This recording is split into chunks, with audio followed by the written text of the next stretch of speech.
الناس كامل يصوروا لك الامر كانه لازم يكون عندك جمهور كبير، ولا تصرف دراهم على الاعلانات، ولا تبيع في منصات كيما ايتسي باش تقدر تحقق مبيعات مستمره للمنتجات الرقميه. بصح انا ما درت حتى واحده من هذه الحوايج، ومع هذا قدرت نحقق دراهم في اقل من 30 يوم فقط. في هذا الفيديو راح نشارك معك 3 اشياء برك لازم تركز عليهم اذا حبيت تبيع المنتجات الرقميه تاعك بشكل مستمر. كي بديت اول مره كنت نعاني بزاف، ما كنتش نعرف واش ننشر، ما نعرفش كيفاش نهضر، وما نعرفش كيفاش ندير مبيعات كل يوم. لكن الحاجه اللي بدلت كلش هي اني ركزت على 3 عناصر فقط. نبداو بالعنصر الاول، استراتيجيه المنتج الخاص بك، your product strategy. وفي الحقيقه اللي تحاول تديره هنا هو انك تصنع منتج يتناسب مع جمهورك 100%، وهذا اللي يسموه product market fit، يعني توافق المنتج مع السوق. يعني جمهورك يحسوا باللي هذا المنتج مخدوم خصيصا ليهم، ومن هذه النقطة تولي المبيعات سهلة عليك. كيف تدير هذا الشيء؟ لازم لك تختار فكرة منتج رقمي فيروسي، فيرال ديجيتال برودكت ايديا. وهذا ماشي يعني انت اللي تولي فيروسي، المنتج هو اللي يولي فيروسي وينتشر بشكل كبير. وباش تحقق هذا لازم المنتج تاعك يكون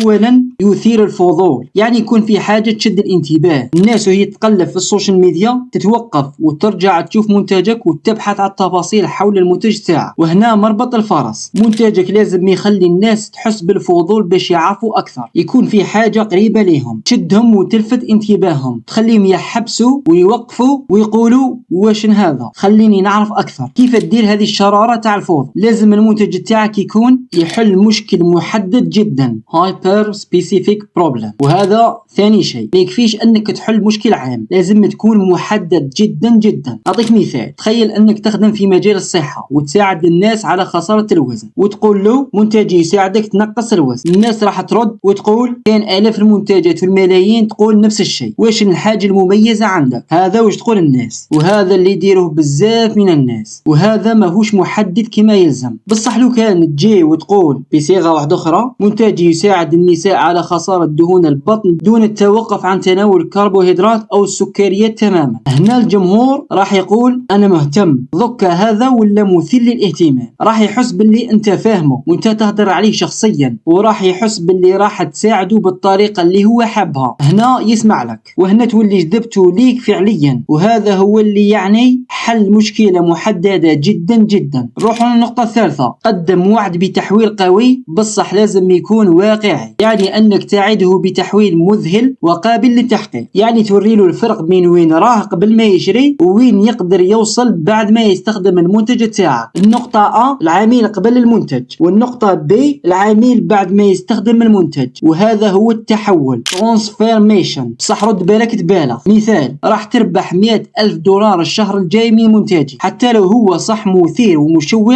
بصح غير واقعي، ما يقدرش يجيب $100,000 في الشهر، مستحيل. مثال آخر، قل له راح تحقق 100 مبيعة في 30 يوم، أكيد يكون المنتج تاعك رخيص. هذا وعد قوي وممكن يتحقق إذا درت هذا 3 أشياء، الفضول، المشكل المحدد، وعد بتحول قوي واقعي، فهنا راك رسمت منتج فيروسي وعندك توافق منتجك مع السوق، برودكت ماركت فيت. ضك روح واصنع المنتج تاعك، وهذه أسهل خطوة. وإذا حبيتوني ندير لكم فيديو يشرح خطوة بخطوة كيفاش تصنع المنتج الرقمي، خليوا لي التعليق تحت. نروحوا للعنصر الثاني، المغناطيس التسويقي الرئيسي، هاي كونفرتينج ليد ماجنت، يعني كيف تجذب العملاء المحتملين لمنتجك بسهولة. بزاف ناس يا إما ما يستعملوش ليد ماجنت كاع، يا إما يأجلوه حتى يطلقوا المنتج بعد ما يديروه، بعدها يديروا ليد ماجنت، يا إما يمدوا ملف مجاني ما عندوش حتى علاقة بالمنتج الأساسي. وش هو المغناطيس التسويقي؟ ليد ماجنت هو ببساطة حاجة مجانية، PDF، فيديو، قائمة، دليل أو غيرها، تعطيها للناس مقابل أنهم يسجلوا في القائمة البريدية تاعك. يعني كي يدخل الشخص القائمة الإيميلات تاعك تقدر تبدأ تبعث له محتوى يفيده، وتبعث له رسائل تقربه منك وتخليه يعرفك، يعجب بيك، يثق فيك، من بعد تقنعه باش يشري منك المنتج الرئيسي اللي هو المدفوع. 80% من قرار الشراء لازم يجي من الهدية المجانية حتى قبل ما يشوف المنتج المدفوع تاعك. نعطيك نصيحة، إذا راك راح تطلق منتجك الرقمي الأول اطلق قبله الهدية المجانية، مجانية. هذا الشيء راح يساعدك تبني قائمة بريدية قوية وتتمكن من تحفيز الناس اللي راهم في هذه القائمة، راح يكونوا جاهزين يشريوا بمجرد تطلق المنتج اللي يحل المشكلة تاعك. كيف تصمم فري بي فعال او هدية مجانية؟ باش تنجح في هذه الخطوة لازم الهدية المجانية تاعك تكون اولا مرتبطة مباشرة بالمنتج المدفوع، يعني لازم تكون تمهيد طبيعي لعرضك الرئيسي. ثانيا قدم قيمة حقيقية وتحل مشكل صغير. نعطيك مثال، مثلا اذا المنتج تاعك كورس لتصميم الشعارات، الفري بي الهدية المجانية تاعك تقدر تكون قائمة من 10 اخطاء يرتكبوها المبتدئين في تصميم الشعارات. ثالث شيء تبهر الناس بجودتها، لازم الناس تقول واو اذا هذا مجاني كيف راح يكون المنتج المدفوع. اما اذا كانت الهدية تافهة ولا ما تخدمش، الناس راح تخرج من القائمة تاعك وممكن يلغوا الاشتراك منها وما يشروش منك لا اليوم ولا غدوة، وهكذا راك خسرت العامل وماشي هذا اللي نتمناوه اكيد. المهم ضوك عندك منتج رائع وعندك هدية مجانية فعالة ومربوطة بها المنتج الرئيسي اللي هو المدفوع. وهنا نجيو للعنصر الثالث، الترويج الذكي والمستمر، بروموشن. الجزء الثالث والاخير من اللغز هو طريقة الترويج.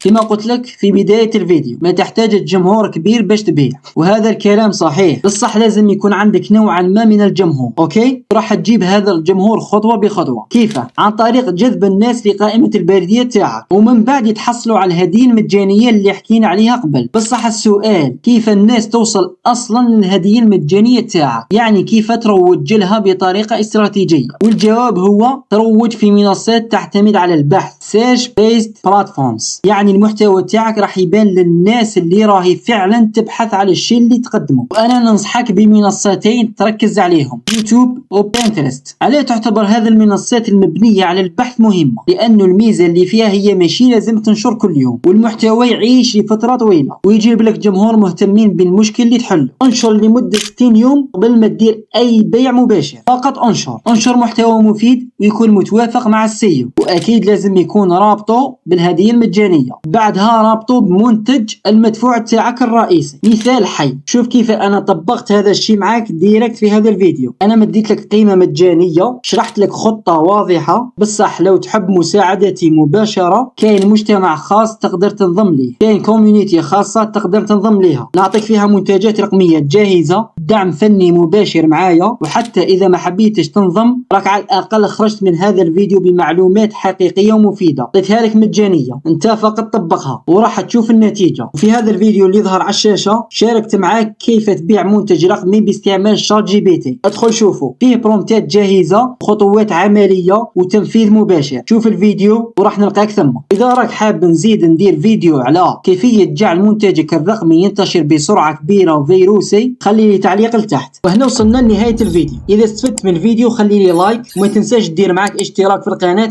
هذا يساعد القناة باش تنتشر ويستفادوا ناس بزاف من هذه الفيديوهات، ويساعدني انا ايضا باش نستمر معكم في هذه الفيديوهات، نقدم لكم حاجات مفيدة تساعدكم باش تبيعوا منتجاتكم الرقمية. والسلام عليكم.